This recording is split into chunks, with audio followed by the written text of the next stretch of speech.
Good morning, friends. I am Tejal Jariwala from Suman High School 12. Today, we are going to learn new topic for Standard 10, that is tense plus active passive voice, which you have for section D for 4 marks. विद्यार्थी मित्रांनो, काळाचे प्रकार आहेत 3: present tense, past tense आणि future tense, ज्याला आपण म्हणतो वर्तमान काळ, भूतकाळ आणि भविष्यकाळ. ह्याच काळांचं कर्मणी प्रयोगमध्ये कसं बदल करायचं ते देखील आज आपण शिकणार आहोत. वर्तमान काळाचे देखील 4 प्रकार आहेत: simple present tense, present continuous, present perfect आणि प्रेझेंट परफेक्ट कंटिन्युअस टेन्स. त्यातलं पहिलं आपण पाहणार आहोत सिम्पल प्रेझेंट टेन्स. याचं कर्मणी प्रयोग कसं करायचं ते देखील पाहणार आहोत. पण सगळ्यात आधी प्रश्न आहे की सिम्पल प्रेझेंट टेन्स आहे हे आपण ओळखायचं कसं, किंवा त्याचा वापर कशासाठी केला जातो. त्यातलं पहिलं यूज आहे to express what is actually now taking place. सध्या काय चालू आहे ते जेव्हा आपण बोलतो तेव्हा सिम्पल प्रेझेंट टेन्स वापरतो. For example, here comes Annie. Annie इथं येत आहे. दुसरं यूज आहे टू एक्सप्रेस हॅबिच्युअल ॲक्शन.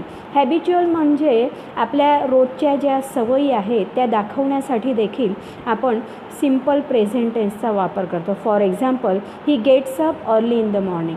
तो रोज सकाळी लवकर उठतो. तिसरा उपयोग आहे to express universal truth. Universal truth म्हणजे विद्यार्थी मित्रांनो सनातन सत्य. सनातन सत्य दाखवण्यासाठी देखील आपण वापरतो साधा वर्तमान काळ. फॉर एक्झाम्पल आहे the sun rises in the east. सूर्य नेहमी पूर्वे दिशेला उगवतो. तो कधीही पश्चिमेकडे किंवा उत्तरेकडे उगवणारच नाही आहे. Honey is sweet. मध गोड असतं, ते कधीही कडू होऊच शकत नाही. चौथं उपयोग आहे to express a future event that is a part of fix time table. फ्युचरमध्ये कुठली तरी अशी ॲक्शन होणार आहे की ज्याचं टाईम टेबल फिक्स आहे. फॉर एक्झाम्पल, आपण नेहमी सांगतो माझ्या शाळेची वेळ 12:40ला वाजते. म्हणजे 7:30 वाजला जरी तुम्ही सांगत असाल पण त्याचं टाईम फिक्स आहे. त्याचप्रमाणे आपण एखादं एक्झाम्पल पाहूया. The train leaves at 5:20. ही जी ट्रेन आहे ही ट्रेन इथून सुटेल 5:20 वाजता. विद्यार्थी मित्रांनो, सगळ्यात महत्त्वाचं आहे त्या टेन्सला ओळखण्यासाठी असलेले इंडिकेटर्स, म्हणजे असे शब्द की ज्याच्याने तुम्ही लगेच ओळखू शकता की हे सिम्पल प्रेझेंट टेन्सचं वाक्य आहे. असे जे शब्द आहेत ते आहेत everyday, always, often, never, sometimes, generally, usually, occasionally, frequently आणि मोस्टली. हे जर कुठल्याही वाक्यात हे शब्द मागे आलेले असतील तर समजून घ्या हे साध्या वर्तमान काळाचं वाक्य आहे. For example, every day I come to school. मी रोज सकाळी शाळेत येते. एव्हरी डे आहे म्हणजे कुठलं वाक्य झालं? साधं वर्तमान काळ. विद्यार्थी मित्रांनो, आता पाहूया आपण वाक्यरचना, ज्यात आपण 4 वाक्य पाहणार आहोत. Affirmative sentence, negative sentence, interrogative sentence आणि निगेटिव्ह इंट्रोगेटिव्ह सेंटेन्स, ज्याचं कर्तरी आणि कर्मणी प्रयोग कसं असतं ते पाहणार आहोत. आपण कर्तरी प्रयोगालाच काळ असं देखील म्हणतो. पहिलं सेंटेन्स आपण पाहूया. अफर्मेटिव्ह सेंटेन्समध्ये subject plus V1 plus object. जी वाक्यरचना आपण अशी देखील म्हणतो, कर्ता अधिक क्रियापद अधिक कर्म. आणि याचं जेव्हा आपण पॅसिव्ह वॉइस करतो तेव्हा हे पूर्ण वाक्यरचना बदलते आणि वाक्यरचना होते कर्म अधिक ॲमिजार अधिक क्रियापदाचं तिसरं रूप अधिक बाय अधिक सब्जेक्ट म्हणजे कर्ता. कर्मणी प्रयोगमध्ये बदल करत असताना नेहमी कर्ता जो आहे तो बायने जोडला जातो किंवा तो शेवट जातो आणि जे कर्म आहे वाक्याचं ते आधी येतं. एक्झाम्पल पाहूया. I see a lion. आपण सिम्पल भाषेत सांगितलं आय सी अ लायन, मी सिंहाला पाहिलं. पण त्याचं जेव्हा कर्मणी प्रयोग होतं तेव्हा त्यात बदल होईल. जसं मी तुम्हाला सांगितलं की कर्म आधी येईल, तर ह्या वाक्यात कर्म काय आहे? A lion. अ लायन एकाच सिंहाला पाहिलं आहे म्हणून येईल इज. सीचं आपल्याला तिसरं रूप घ्यायचं आहे म्हणून झालं सीन बाय. आय आहे म्हणून आयचं होईल मी आणि आपलं पूर्ण वाक्य होईल a lion is seen by me. जर नेगेटिव्ह वाक्य असेल तर आपली वाक्यरचना होईल सब्जेक्ट प्लस डू डज. विद्यार्थी मित्रांनो, इथं डू किंवा डज हे नकारात्मक दृष्टिकोन दाखवण्यासाठी यूज केलं गेलेलं आहे. Do does plus not plus क्रियापदाचं पहिलं रूप आणि ओ म्हणजे कर्म. याचं कर्मणी प्रयोगमध्ये जेव्हा आपण रूपांतर करू तेव्हा पुन्हा आधी येईल कर्म, म्हणून आलं object plus am is are plus not plus V3 plus by plus subject, म्हणजे पुन्हा आपला कर्म गेला मागे. वाक्य बघूया. I do not see a lion. मी नाही पाहिलं. पण जेव्हा याचं पॅसिव्ह व्हॉइस होतं तेव्हा त्याचं वाक्य होईल कर्म पुढे येईल, म्हणून झालं a lion is not seen by me. वाक्य कसं फिरवलं गेलं विद्यार्थी मित्रांनो बघा. आपण इथं सांगितलं I do not see a lion, मी सिंहाला पाहिलंच नाही. हेच वाक्य आपण कर्मणी प्रयोगमध्ये जेव्हा करतो तेव्हा आपलं वाक्य होईल माझ्याद्वारा सिंहाला पाहण्यात आलेलं नाही किंवा मी नाही पाहिलं. इंट्रोगेटिव्ह सेंटेन्स बघूया. डू डज पुढं येईल कारण की इंट्रोगेटिव्ह सेंटेन्स स्वतः रिप्रेझेंट करतं प्रश्नवाक्य, म्हणून डू डज आधी आलं, अधिक कर्ता अधिक क्रियापदाचं मूळ रूप अधिक कर्म आणि सगळ्यात महत्त्वाचं म्हणजे प्रश्नचिन्ह. त्याचं कर्मणी प्रयोगमध्ये करू तेव्हा प्रश्नार्थक आहे, म्हणून कर्मणी प्रयोगमध्ये वापरलं जाईल ॲम इज आर अधिक कर्म अधिक क्रियापदाचं तिसरं रूप अधिक बाय प्लस कर्ता अधिक क्वेश्चन मार्क आणि आपलं वाक्य होईल do you see a lion. तू सिंहाला पाहिलंस. हे कर्मणी प्रयोगमध्ये होईल is a lion seen by you. पुढचं वाक्य निगेटिव्ह इंट्रोगेटिव्ह आणि निगेटिव्ह इंट्रोगेटिव्ह सेंटेन्स असेल तर आपली वाक्यरचना होईल डू डज अधिक नॉट अधिक कर्ता अधिक क्रियापदाचं मूळ रूप अधिक कर्म अधिक क्वेश्चन मार्क. त्याचं कर्मणी प्रयोग किंवा पॅसिव्ह व्हॉइस होईल am is are plus not plus object plus क्रियापदाचं तिसरं रूप plus by plus subject plus question mark. पुन्हा इथं कर्म गेला शेवट आणि आपलं वाक्य होईल do you see a lion आणि त्याचं पॅसिव्ह होईल is a lion seen by you. Present continuous tense दुसरं काळ त्याला आपण म्हणतो चालू वर्तमान काळ. कशासाठी वापरलं जातं ते तर for an action going on at the time of speaking. मी बोलत असताना जे काम चालू आहे ते दर्शवण्यासाठी आपण वापरतो. For example she is singing, ती गात आहे. दुसरं आहे for a temporary action which may not be actually happening at the time of speaking. कित्येक वेळा असं पण होतं की मी जेव्हा बोलत आहे तेव्हा माझी पहिली जी ॲक्शन आहे ती थांबलेली आहे किंवा कित्येक दिवसापासून माझं जे काम चालू आहे ते दर्शवण्यासाठी देखील. कित्येक वेळा आपण लायब्ररीतनं पुस्तक आणतो आणि आपण असं सांगतो आय एम रीडिंग कवी नर्मद. मी सध्या कवी नर्मद यांना वाचत आहे, तर जेव्हा मी बोलत आहे तेव्हा कदाचित ते पुस्तक माझ्या हातात देखील नसेल. ते दर्शवण्यासाठी देखील वापरलं जातं साधं वर्तमान काळ ज्याला आपण म्हणतो प्रेझेंट कंटिन्युअस टेन्स. उपयोग आहे for an action that has already been arrange to take place in the near future. खूप जवळच्या पिरियडमध्ये काहीतरी असं काम होणार आहे की जे ऑलरेडी तुम्ही अरेंज केलं आहे, डिसाईड केलं आहे. For example I am going to the cinema tonight. मी आज रात्री पिक्चर पाहायला जाणार आहे. तुम्ही फ्युचरमध्ये जाणार आहात नो डाऊट, पण त्याची जी अरेंजमेंट आहे ती तुम्ही आधीच केलेली आहे, म्हणून वापरलं जातं साधं किंवा आपण त्याला म्हणतो चालू वर्तमान काळ. हे ओळखायचं कसं त्याच्यासाठी इंडिकेटर्स आहेत नाव, ॲट दॅट टाईम, प्रेझेंटली आणि कित्येक असे क्रियाविशेषण आहेत जसे की हिअर, देअर किंवा लुक, सी, वॉच, हिअर आणि लिसन. मित्रांनो, कर्तरी आणि कर्मणी प्रयोग यांची आता वाक्यरचना किंवा टेन्सची वाक्यरचना पाहूया. असं पाहायला गेलं तर पॅसिव्ह व्हॉइस खूप सोपं आहे. ॲट द एंड मी तुम्हाला त्याची स्मॉल ट्रिक देखील देईन. आधी बघूया. अफर्मेटिव्ह सेंटेन्स असेल तर subject plus am is are plus verb plus ING plus object. इथं क्रियापदाला ING रूप आलं कारण की क्रिया चालू आहे आणि जर क्रिया चालू असेल तर आपल्याला ING प्रत्यय कंपल्सरी असतं. पण जेव्हा आपण त्याचा कर्मणी प्रयोग करतो तेव्हा विद्यार्थी मित्रांनो, जसं मी तुम्हाला आधी पण सांगितलं, कंपल्सरी कर्मणी प्रयोग करत असताना क्रियापदाचं तिसरं रूप घेणं खूप गरजेचं असतं. आता क्रियापदाचं तिसरं रूप जर आपण घेतलं तर ING प्रत्यय किंवा चालू वर्तमान काळ आहे हे कसं कळणार, त्याच्यासाठी आपण शब्द वापरणार आहोत बीइंग. म्हणून आपलं पहिलं वाक्य होईल, I am writing a letter. मी एक पत्र लिहत आहे, म्हणजे माझी क्रिया चालू आहे. त्याचा कर्मणी प्रयोग होईल, a letter is being written by me. माझ्याद्वारा पत्र लिहिण्यात येत आहे, म्हणजे माझी क्रिया चालू आहे. हेच निगेटिव्ह असेल तर विद्यार्थी मित्रांनो आपल्याला फक्त ॲड करावं लागेल नॉट आणि आपली वाक्यरचना होईल, कर्ता अधिक ॲमिजार अधिक not plus verb plus ING plus object. आणि त्याचं पॅसिव्ह होईल, object plus am is are plus not plus being plus V3 plus by plus subject. वाक्य होईल, we are not writing a letter. आम्ही पत्र लिहत नाही किंवा आम्ही पत्र लिहिण्याचं काम करत नाही आहोत.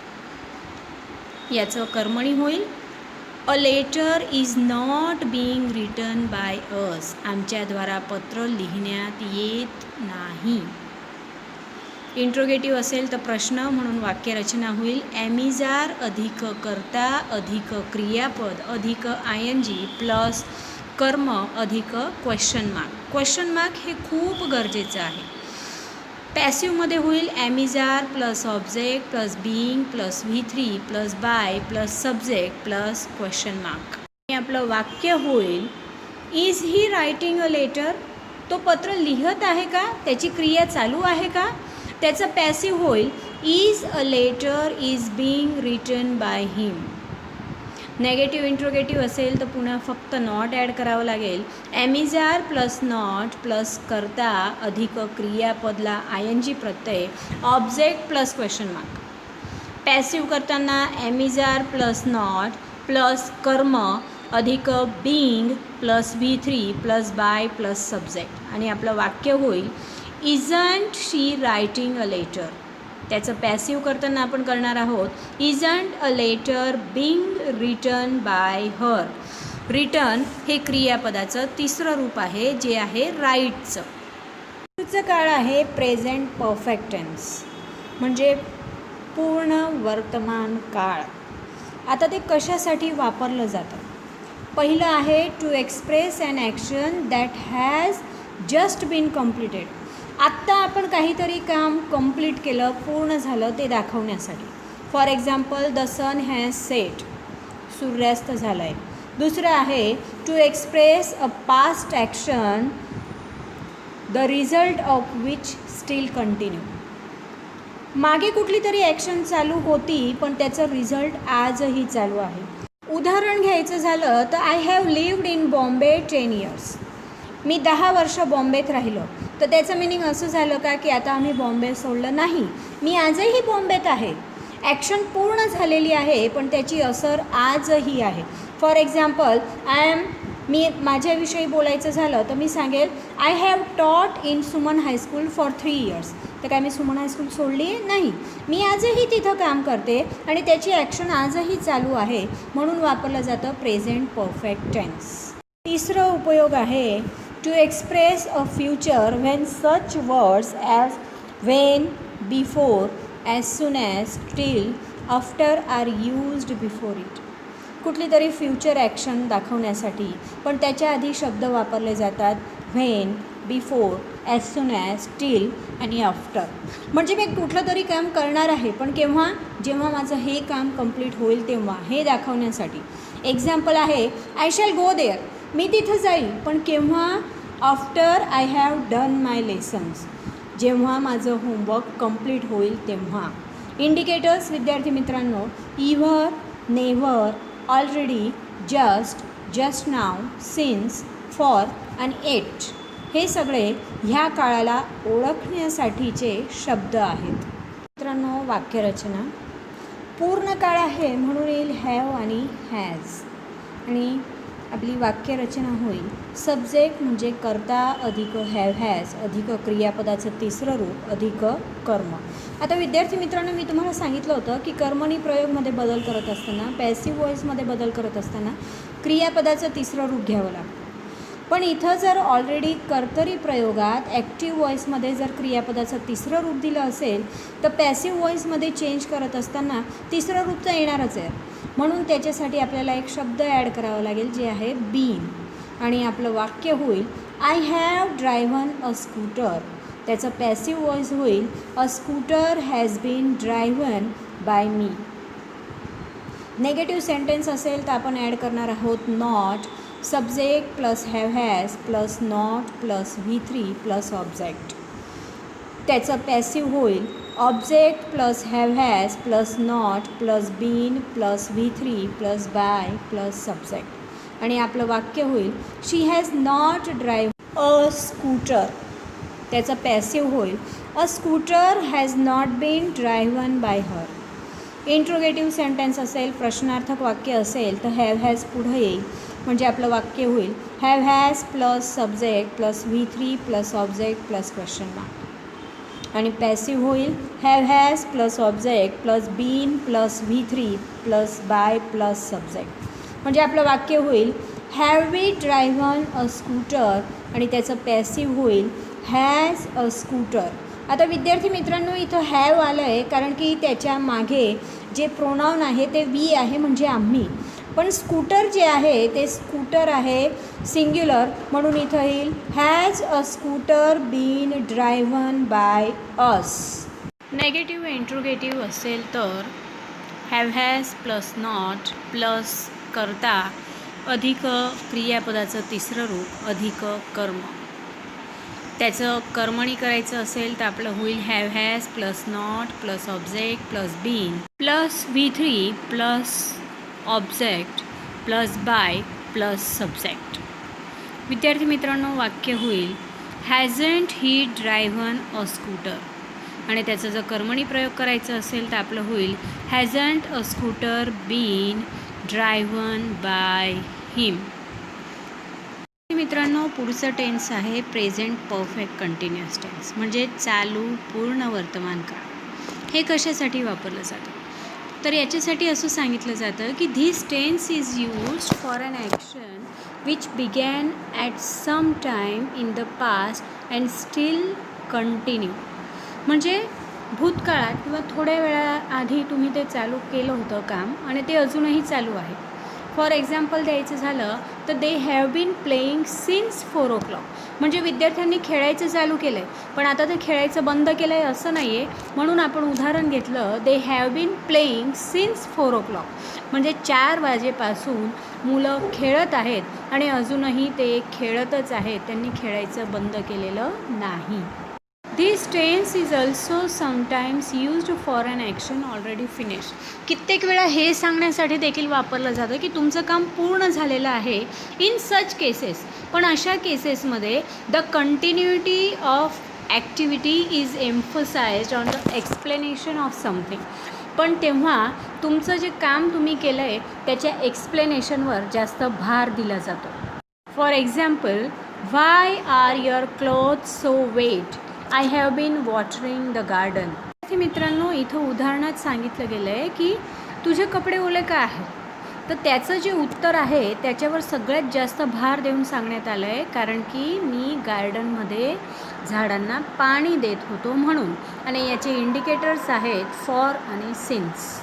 विद्यार्थी मित्रांनो, प्रेझेंट परफेक्ट कंटिन्युअस टेन्स याचं पॅसिव्ह व्हॉईस होत नाही किंवा त्याचं कर्मणी प्रयोगामध्ये बदल होत नाही. याची वाक्यरचना फक्त टेन्ससाठी किंवा काळासाठी आपण बघूया. तर अफर्मेटिव्ह सेंटेन्स असेल तर वाक्यरचना होईल सब्जेक्ट किंवा कर्ता अधिक हॅव हॅज अधिक बीन अधिक क्रियापदाला ING प्रत्यय आणि ऑब्जेक्ट म्हणजे कर्म. वाक्य घेऊया आपण. I have been studying English for 2 years. Negative sentence असेल तर त्यात ॲड होईल नॉट आणि वाक्यरचना होईल subject plus have has plus not plus been verb plus ING plus object. वाक्यरचना होईल I have not been living here for the past 6 months. Interrogative असेल तर आपण प्रश्न विचारतो आहे म्हणून हॅव हॅज आधी येईल. Have has plus subject plus been plus verb plus I N G plus object plus question mark. Has she been eating mango. Negative interrogative असेल तर ॲड होईल नॉट आणि आपली वाक्यरचना होईल have has plus not plus subject plus been plus verb plus I N G plus object plus question mark. आणि वाक्य होईल hasn't she been studying Greece for 2 years. विद्यार्थी मित्रांनो, ह्या पूर्ण आपण युनिटमध्ये किंवा आपण त्याला सांगू शकतो एका टॉपिकमध्ये आज आपण शिकलेलो आहोत प्रेझेंट टेन्स, वर्तमान काळ, त्याचे 4 प्रकार आणि त्या 4 प्रकारामध्ये ॲक्टिव्ह व्हॉईसचं पॅसिव्ह व्हॉईस कसं केलं जातं ते. पुढच्या व्हिडिओमध्ये आपण पाहणार आहोत पास्ट टेन्स, त्याचे 4 प्रकार आणि त्याचं ॲक्टिव्हचं पॅसिव्ह कसं करायचं आहे प्लस काळात होणारे बदल.